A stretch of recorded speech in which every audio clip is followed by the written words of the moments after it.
வணக்கம் மக்களே. வழக்கம் போல பரபரப்புக்கும் சுவாரஸ்யத்துக்கும் கொஞ்சமும் பஞ்சம் இல்லாம ஏகப்பட்ட விஷயத்தை உங்களுக்காகவே கொண்டு வந்திருக்கோம். தர்பாரை தொடங்கிடலாமா?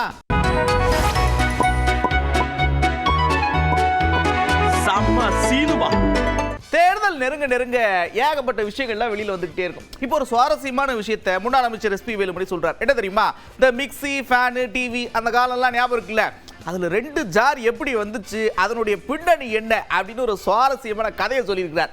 அம்மா சரி நைட் பார்த்துருவாங்க. பார்த்து அடுத்த நாள் கூப்பிட்டு அம்மா சொன்னாங்க, ஃபேன் ஓகே, கிரைண்டர் ஓகே, இந்த மிக்சிக்கு நாங்கள் அந்த ஒரு ஜார் மேலே வச்சு ஒரு ஜார் எடுத்துட்டு போனோம்.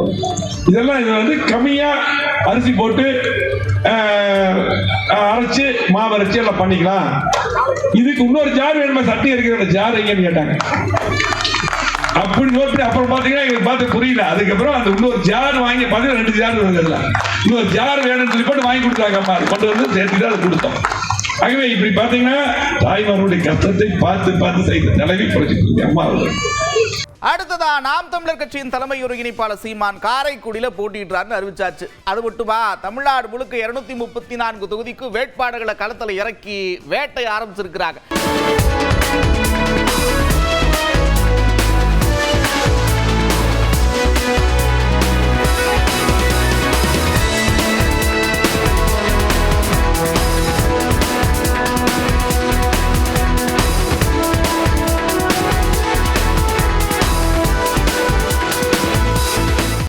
தலைவர் விஜய் டெல்லி பயணம், இந்த செய்தியை எல்லாரும் பார்த்திருப்பீங்க. இந்த டெல்லி பயணம் அப்படின்னாலேயே ஏகப்பட்ட செய்தி பின்னாடி வந்துகிட்டே இருக்கும். அப்படியா இருக்குமா, இப்படியா இருக்குமா அப்படின்னு ஏகப்பட்ட பேர் ஏகப்பட்ட விஷயத்தை பேசிக்கிட்டே இருப்பாங்க. அடுத்தடுத்த நாட்கள்ல என்ன நடக்குது அப்படின்றத பார்ப்போம். இப்போ என்ன விஷயம் அப்படின்னா, கத்திரிக்கோள் எடுத்துட்டு போயிட்டாரு போட்டுருக்கு தெரியாத, அதனால தாமதமாய் போச்சு.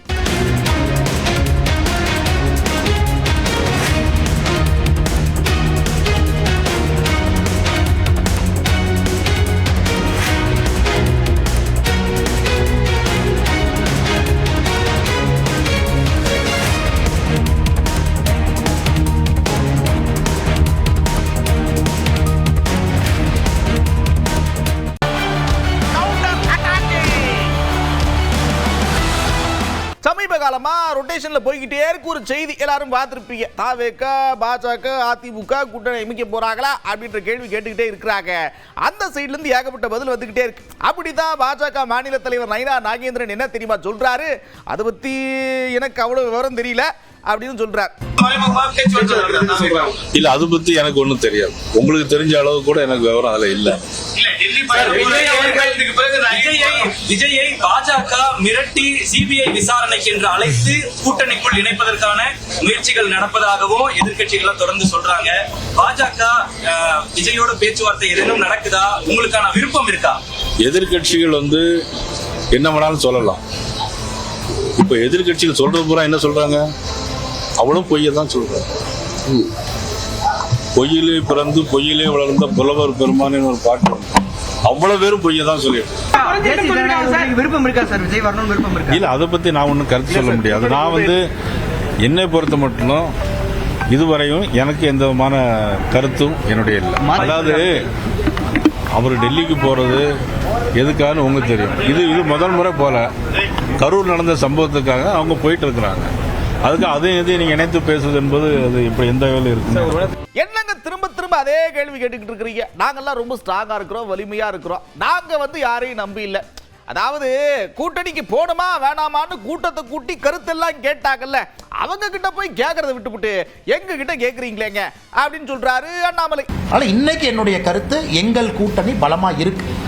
தேசிய ஜனநாயக கூட்டணி இன்னைக்கு பலமா இருக்கு. யாரையும் எதிர்பார்த்து இந்த கூட்டணி இல்லை. நாங்கள் பலமாக இருக்கின்றோம், ஆரோக்கியமாக இருக்கின்றோம். 17ஆம் தேதி முன்னெடுத்திருக்கக்கூடிய ஆர்ப்பாட்டமும் கூட ஒரு சான்று. 3 முறை பிரதமர் அவர்கள் வந்துட்டு போயிட்டாங்க தமிழ்நாட்டுக்கு தேர்தல் களத்துக்காக. இன்னும் 2-3 முறை வர இருக்கிறாங்க மாடல் கோட் ஆஃப் கண்டக்டுக்கு பிறகு. அதனால் எங்களை பொறுத்தவரை நாங்கள் பலமாக எங்கள் பாதையில் போகிறோம். மற்ற கட்சிகள் கூட்டணி வேணும்னு நினைக்கிறாங்க, மற்ற கட்சிகள் இன்டர்னல் மீட்டிங் போட்டு கேட்குறாங்கன்னா அந்த கட்சிகள் தான் பதில் சொல்லணும். எங்க நிலைப்பாட்டில் எந்த மாற்றம் இல்லை, நாங்கள் அதே நிலைப்பாட்டில் தான் நாங்கள் இருக்கோம். இப்படியா பேசின அண்ணன் அடுத்த ஒரு பாயிண்ட்டுக்கு வராரு. பிரம்மாண்ட கூட்டணி, கொள்கை கூட்டணி 20க்கும் மேற்பட்ட கட்சிகள்லாம் வச்சுட்டு இருக்கிறதுனால அவங்க பலமான கூட்டணிலாம் ஆயிராது. எண்ணிக்கை முக்கியம் இல்ல, மக்களின் எண்ணம் தான் முக்கியம் அப்படிங்கிறார். அவங்க கூட்டம் வலுவான எப்படி சொல்ல முடியும்? எண்ணிக்கையில கூட்டி இருக்குன்னா எண்ணத்தில் கூடியிருக்கா, எண்ணிக்கையில் கூடியிருக்கா? மக்களுடைய எண்ணம் தான் முக்கியம். மக்களுடைய எண்ணம் இன்னைக்கு மனம் மாறி இருக்கிறது. ஆனால் இதுக்கு முன்பு உள்ள பொதுத்தேர்தல் தான் எடுத்து பாருங்க. முதலமைச்சர் கருணாநிதி இருக்கும்போதே நிறைய கூட்டணி சேர்த்தாங்க. அவங்க ஜெயிச்சாங்களா? வெற்றி பெறல. ஆனால் கூட்டணி என்பது முக்கியமல்ல. நீங்கள் ஆட்சி செய்யும்போது மக்களுக்கு என்ன நன்மையை செய்தீர்களா, தீமை செய்தீர்களா, அதை பார்த்து தான் மக்கள் ஓட்டு போடுவோம். அதாவது கொள்கை கூட்டணி சொல்றாங்களே, பக்கத்தில் இருக்கிற கேரளால என்ன தெரியுமா நடக்குது? பினராயி விஜயனை கைது பண்ணுங்கன்னு ராகுல் காந்தி கேட்கிறார். ஆனா இங்க பாருங்க, காங்கிரஸ் இடதுசாரிகளும் ஒன்னா சேர்ந்து கை கொத்து போயிட்டு இருக்காங்க. இதெல்லாம் என்னத்தை சொல்லன்னு கேட்கிறாரு பாஜக முன்னாள் மாநில தலைவர் அண்ணாமலை. அண்ணா, இன்னைக்கு ராகுல் காந்தி அவங்களை பொறுத்த வரைக்கும் அவர் என்ன கேட்கிறாருன்னா, ஏன் விஜயன் என்ன அரெஸ்ட் பண்ணல, கேரளாவுடைய முதலமைச்சர் திரு பினராயி விஜயன் அவர்களை ஏன் கைது பண்ணலன்னு கேட்கிறார் டெல்லியில. பாருங்க எந்த அளவுக்கு. ஆனா இங்க கம்யூனிஸ்ட்காரங்க இவங்க வந்து காங்கிரஸோட சேர்ந்து ரோட்ல போயிட்டு இருக்காங்க. எனக்கு புரியல. அதே போல ராகுல் காந்தி அவர்கள் அதோடு நிற்கல. நீங்கள் சொன்னது போல ஏதோ பிஜேபியும் கம்யூனிஸ்டும் பி டீம் ஏ டீம் ஏதோ ஒரு கருத்தை வைக்கிறார். இன்னைக்கு காங்கிரஸை பொறுத்தவரை கேரளாவில் அவங்களுக்குள்ள ஒன்று முதலமைச்சருக்கு சண்டை. விடி சதீஷன், கேசி வேணுகோபால் இவங்கெல்லாம் சண்டை. மணிசங்கர் ஐயர் நேராக போய் சொல்றாரு, காங்கிரஸே வேஸ்ட்டு, விஜயன் தான் ஜெயிப்பாரு, பினராயி விஜயன் தான் ஜெயிப்பாருன்னு சர்டிஃபிகேஷன் வேற கொடுக்குறாரு. அவரை காங்கிரஸ் கட்சியிலேருந்து நீக்கினா அவர் என்ன சொல்றாரு, நீக்கிப்பாரு, நான் வந்து ராஜீவ் காங்கிரஸ், நான் ராகுல் காங்கிரஸ் இல்லைங்கிறார். அதனால் இது எல்லாம் மறைப்பதற்காக அபாண்டமான குற்றச்சாட்டு நம்ம மீது வைக்கின்றார்கள். அங்கே பாரதிய ஜனதா கட்சி இந்த முறை it will make a big மார்க்குங்கனால் எந்த மாற்று கருத்தும் இல்லை. கம்யூனிஸ்ட் இன்னைக்கு ஆட்சியில் இருக்கிறாங்க, காங்கிரஸ் எதிர்க்கட்சியாக இருக்கு. ஆனால் இதுல யாருக்கு கெயின் யாருக்கு லாஸ் என்று சொல்வதை விட பாரதிய ஜனதா கட்சி தான் 2026 கேரளால ஒரு பெரிய சக்தியாக வரும் என்பதில் எனக்கு நம்பிக்கை. என்ன பிளான்ல இருக்கிறீங்க? எந்த தொகுதியில நிக்க போறீங்க? இதுவரைக்கும் வாயை திறந்து சீட்டை கொடுங்கன்னு யாட்டி கேட்டதில்லை. என் லைஃப்லேயே கேட்டதில்லை, கேட்கவும் மாட்டேன். அது என்னோட பழக்கமும் கிடையாது. 2021 டெல்லிக்கு சென்ற பிறகு கட்சி சொன்னாங்க அரவக்குறிச்சியில் போட்டியிட்டேன். 2024 வரை எங்க வேலையை செஞ்சுக்கிட்டே இருந்தேன். டெல்லிக்கு நாம் எல்லாத்தையும் எடுத்துட்டு போனோம், பேரையெல்லாம் எடுத்துட்டு போனோம். போட்டியிட வேண்டும் என்று கட்சி சொன்னார்கள். கோயம்புத்தூர்ல 13 நாள் இருந்துச்சு, நேரா வந்து இறங்கி வேலை செஞ்சு வேலையை ஆரம்பிச்சோம். கட்சி சொல்லட்டும், எதாக இருந்தாலும் நாங்கள் செய்கின்றோம். நானாக அதெல்லாம் நான் தாண்டி வந்துட்டேங்கண்ணா. நானாக போய் எனக்கு கொடுங்க இதை கொடுங்க அப்படின்னு கேட்குற நிலைமையில் நான் இல்லை. கட்சி தேவையை விட அதிகமாக தான் நம்ம கொடுத்துருக்குறாங்க. கட்சி சொல்றதை நம்ம செய்ய போறோம். நானாக இந்த கட்சிக்கிட்ட எதையும் கேட்க மாட்டேன். தேவையை விட அதிகமாக கொடுத்துருக்குறாங்க. எத்தனையோ தலைவர்கள் இருக்கும் பொழுது எதுக்கு 36 வயசுல ஒரு மாநில தலைவர் ஆக்கணுங்கண்ணா? நம்ம கேட்டோமா? கொடுத்துருக்குறாங்க, அந்த வேலையை செஞ்சோம். பாருங்க, மதவாத சக்திகளை உள்ள விடக்கூடாது அப்படிங்கிறது ரொம்ப முக்கியம். அதே நேரத்தில் எங்க கட்சிக்குன்னு ஒரு வலிமை இருக்குது இல்ல, அந்த வலிமைக்கேத்த சீட்டு கொடுக்கணுமா இல்லையா? அவங்களுக்கு கொடுக்க முடியுது, இங்க முடியாதுன்னா இது நியாயமா இருக்கா அப்படின்னு கேட்கிறாங்க மார்க்சிஸ்ட் கம்யூனிஸ்ட். இல்ல, இரட்டை இலக்கத்தில் போட்டியிட வேண்டும் என்பதை மார்க்சிஸ்ட் கம்யூனிஸ்ட் கட்சியின் சார்பில் ஏற்கனவே தெரிவிச்சிருக்கிறோம். அதே எண்ணிக்கையை தான் அவங்கள்ட்டையும் நாங்கள் வந்து சொல்லியிருக்கிறோம். அவர்கள் பல புதிய கட்சிகள் திராவிட முன்னேற்ற கழகத்தினுடைய கூட்டணிக்குள் வந்திருக்கிற காரணத்தினால் நீங்கள் எதிர்பார்க்கிற அளவுக்கு தொகுதிகள் தருவது சிரமம் என்பதை அவர்கள் சொல்லியிருக்கிறார்கள். இருந்தாலும் இதே சிரமத்திற்கு மத்தியிலே தான் காங்கிரஸ் கட்சிக்கு கூடுதலான தொகுதி என்பது வழங்கப்பட்டிருக்கிறது. தேசிய முற்போக்கு திராவிடர் கழகத்திற்கு கூடுதலாக வழங்கப்படும் என்று உங்களை போன்ற ஊடக நண்பர்கள் தொடர்ந்து வெளிப்படுத்திக் கொண்டிருக்கிறீர்கள். ஆகவே அவர்களுக்கெல்லாம் கூடுதலாக தருவதற்கு வாய்ப்பு இருக்கிற போது இடதுசாரிகளுக்கு தர முடியாது என்று சொல்வதற்கான எந்த விதமான நியாயமும் இல்லை. ஆகவே கடந்த முறையை விட கூடுதலான தொகுதியில் போட்டியிட வேண்டும் என்பதுதான் எங்களுடைய முடிவு. அதை அந்த பேச்சுவார்த்தை குழுவுடன் நாங்கள் தெரிவித்திருக்கிறோம். அவர்கள் திராவிட முன்னேற்ற கழகத்தினுடைய தலைவரிடம் கலந்து பேசி தெரிவிப்பதாக தெரிவிக்கிறார். அதெல்லாம் சரிண்ணே, நீங்க கேட்டுக்கிட்டே இருக்கிறீங்க. இருந்தாலும் அவங்க குறைச்சு கேளுங்கன்னு சொல்லிக்கிட்டே இருக்கிறாங்க. அந்த நிலையிலிருந்து அவங்க இறங்கி வரவே இல்லைன்னா என்ன செய்வீங்க? அப்படி ஒரு முடிவு வந்தால் அப்போது நிச்சயமாக எங்களுடைய மாநில குழு கூடி உரிய முடிவை எடுப்போம். ஏனென்றால் இந்த மதவாத சக்திகளை எதிர்த்து போராடுவது எவ்வளவு முக்கியமோ அதே அளவுக்கு மார்க்சிஸ்ட் கம்யூனிஸ்ட் கட்சியினுடைய பலத்திற்கேற்ப தொகுதியை பெறுவது என்பது ரொம்ப முக்கியம். கட்சியினுடைய நலன் என்பதும் எங்களுக்கு முக்கியம். அதன் அடிப்படையில் கட்சியினுடைய பலத்திற்கேற்ப தொகுதிகளை பெறுவதற்கான எல்லா முயற்சிகளையும் நாங்கள் மேற்கொள்வோம். இப்படி திமுக கூட்டணியில தொகுதி பங்கீடு விவகாரம் போய்கிட்டு இருக்க அண்ணாமலை என்ன தெரியுமா சொல்றாரு?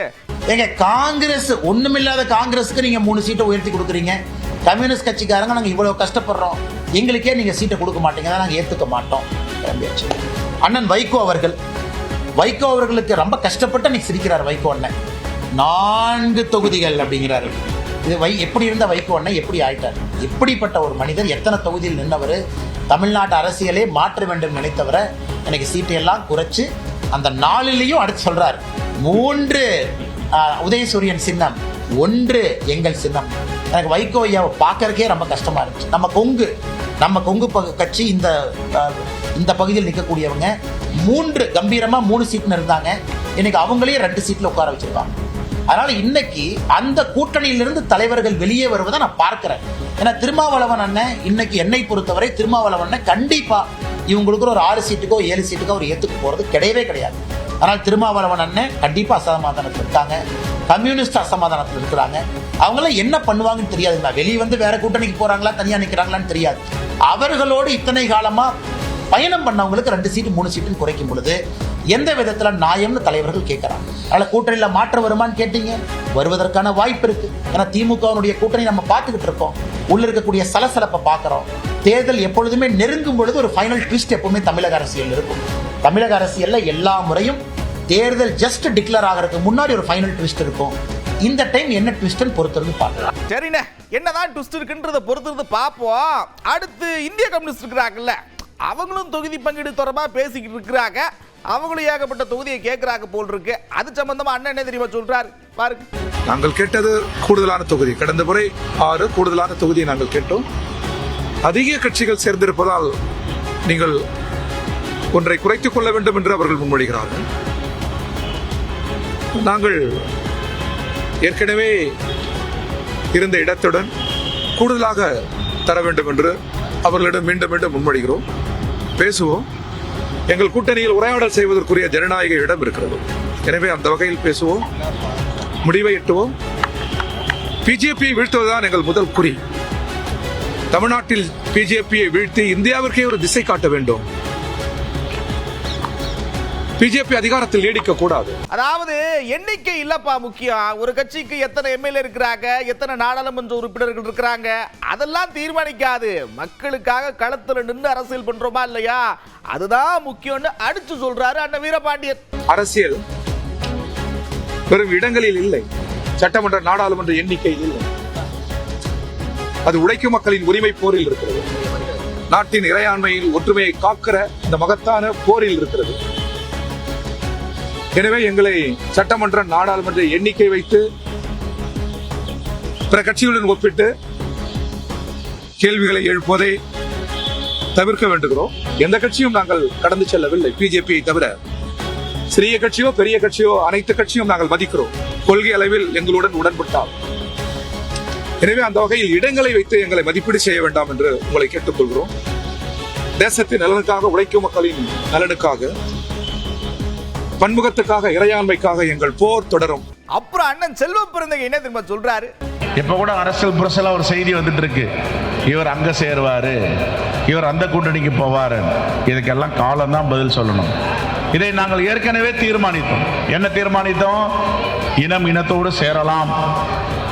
தமிழ் மண்ணை மீது பற்றில்லாதவர்கள், பாசம் இல்லாதவர்கள், நம்பிக்கை இல்லாதவர்கள் எந்த நேரத்தில் எந்த முடிவு வேண்டுமானாலும் நடக்கலாம். யார் என்ன முடிவெடுத்தாலும், எவ்வளவு அச்சுறுத்தல் செய்தாலும் தமிழ்நாட்டு மண்ணை பாதுகாக்கின்ற கூட்டணியாக நம்முடைய கூட்டணி இருக்கிறது. டெல்லி தர்பாருக்கும் தமிழ்நாட்டு பாரம்பரியத்திற்கும் உள்ள போராக இது மாறப்போகிறது. தேர்தல் பரப்புரையை தொடங்கி இருக்கக்கூடிய நாம் தமிழர் கட்சியின் தலைமை ஒருங்கிணைப்பாளர் சீமான் என்ன தெரியுமா சொன்னாரு? ஏகப்பட்ட விஷயம் சொன்னாரு பாருங்க. தமிழ்நாட்டில் 10 மாவட்டத்திற்கு மேலே நிலத்திலே நீர் இல்லை என்று அறிவிக்கிறார். அந்த அறிவிப்பு தான் அரசின் வேலையா? அந்த நீர்வளத்தை பெருக்கிற வேலை, பெருக்கிற செயலை யார் செய்வது என்பதுதான் இங்கே இருக்கிறது.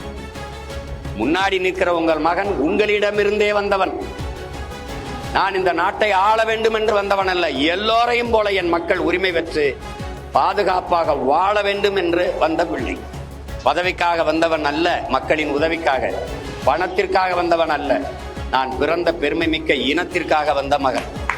இல்லை என்றால் 1 விழுக்காடு, அரை விழுக்காடு, 1/4 விழுக்காடு வைத்திருக்கிறவெல்லாம் பேரம் பேசி, சீட்டு நோட்டு பேரம் பேசி கூட்டணி வைக்கிற போது 8.5 விழுக்காடு 36 லட்சம் வாக்க வைத்திருக்கிற உங்கள் மகனுக்கு எவ்வளவு கோடிகள் பேரம் பேசியிருப்பார்கள்? எவ்வளவு சீட்டு, எத்தனை பதவியை பேரம் பேசியிருப்பார்கள்? ஏன் சமரசம் கிடையாது? சமரசம் கிடையாது. ஏன் சத்தியத்தின் பக்கம் நிற்க வேண்டும் என்று படித்த மகன். அதனால் இந்த நாட்டில் நல்லாட்சி என்பது வெறும் சொல்லாட்சியாக இருக்கிறது. ஏங்க அவங்க ஏகப்பட்ட விஷயத்த சொல்றாங்க. அதாவது இதுக்கு சம்பந்தப்பட்ட நம்பர் தானே பதில் சொல்லணும். ரஜினி பதில் சொல்ல மாட்டாருன்றதுக்காக இப்படி எல்லாம் சொல்றாங்களோ அப்படிங்கிற மாதிரி சந்தேகத்தை எழுப்பியிருக்கிறார் அமைச்சர் முத்துசாமி. இது அவர் அன்புக்குரிய மரியாதைக்குரிய ரஜினி அவர்கள் சொல்ல வேண்டிய விஷயம். இவங்க சொல்லிட்டு இருந்தாங்கன்னா என்ன அர்த்தம்? எனக்கு ஏதாச்சும் ஒரு பாதிப்பு வருதுனாக்க நான் சொன்னா தான் அது ரைட்டு, நீங்க சொல்லிட்டு இருந்தா எப்படி ரைட்டு? அவர் எவ்வளவு அன்பா இங்க இருக்கிறாரு, அவர் எப்படி இருக்காருங்கிறது எல்லாரும் உலகத்துக்கே தெரிஞ்ச விஷயம். பாருங்க, ஏகப்பட்ட விஷயம் காதுல வந்துகிட்டு தான் இருக்குது. அதாவது யார் கூட போனாலும் என்ன நடந்தாலும் திமுக அப்படி ஸ்ட்ராங்கா இருக்கு. எங்க வெற்றியை யாராலும் தடுக்க முடியாதுங்கிறாரு அமைச்சர் முத்துசாமி. என்டிஏ கூட்டணியில சேரப்போவதா ஒரு செய்தியில வெளியே வந்திருக்கு சார். அப்படி என்டிஏ கூட்டணிக்கு விஜய் அவர்கள் போயிட்டார் அப்படின்னா திமுக தோல்வியடையக்கூடிய வாய்ப்புகள் அதிகமா இருக்கு. திமுக என்ன மாதிரியான சூழ்நிலை இருந்தாலும் அந்த சந்திக்கிற வலுவோடு இருக்கிறது. திமுக கூட்டணி வலுவாக இருக்கிறது. எனவே எப்படிப்பட்ட சூழ்நிலை ஏற்பட்டாலும் அந்த சூழ்நிலையை எதிர்கொள்ளுகிற சக்தி இந்த கூட்டணிக்கு உண்டு. அவரு இந்த கூட்டணிக்கு போற மாதிரியும் அப்புறம் இப்படிலாம் நடக்கிற மாதிரியும் இப்படி ஏகப்பட்ட விஷயங்கள் பேசிக்கிட்டு இருக்கிறாங்களே, இது சம்பந்தமா நீங்க என்ன சொல்ல விரும்புறீங்க? அத்தைக்கு பேச உழைச்ச பிறகுதான் சித்தப்பான்னு சொல்ல முடியல. இது யூகங்கள், விருப்பம். செய்திகள்ல பரபரப்பான செய்திகள் வந்துகிட்டு இதுல எந்த அளவுக்கு உண்மை இருக்கு? அந்த புதுசா உருவாக்கிற போது ஏற்படுத்தப்பட்ட கட்சி பிஜேபி அதிமுக போகுமா தெரியாது. ஒரு வாரத்துக்குள்ள நிலைமை தெரியும். யாரோடு கூட்டி சேர்ந்தாலும் சரி, புதிய கட்சி பிஜேபி ஏடிஎம்கே அலையன்ஸ் போய் சேர்ந்தாலும் சரி, என்ன முயற்சித்தாலும், மோடி எத்தனை குட்டிக்கரணம் போட்டாலும் இங்க ஒன்றும் நடக்காது. திமுக தான் ஜெயிக்கும், திமுக கூட்டணி தான் ஜெயிக்கும். அதை ஜெயிக்க வைப்பதற்கு என்னை பொறுத்தவரைக்கும் வழக்கம் போல தீவிரமான பிரச்சாரத்தில் ஈடுபடுகிறோம். அப்புறம் என்ன, ஜாலியா சிரிச்சுட்டே ரசிட்டே பார்த்துருப்பீங்க. கடை முறை நேரம் வந்துருச்சு. மறுபடியும் இதே மாதிரி ஒரு தர்பார்ல உங்களை சந்திக்கிறேன். அதுவரை விடைபெறுவது நான் நந்தா. இது 18 தர்பார்.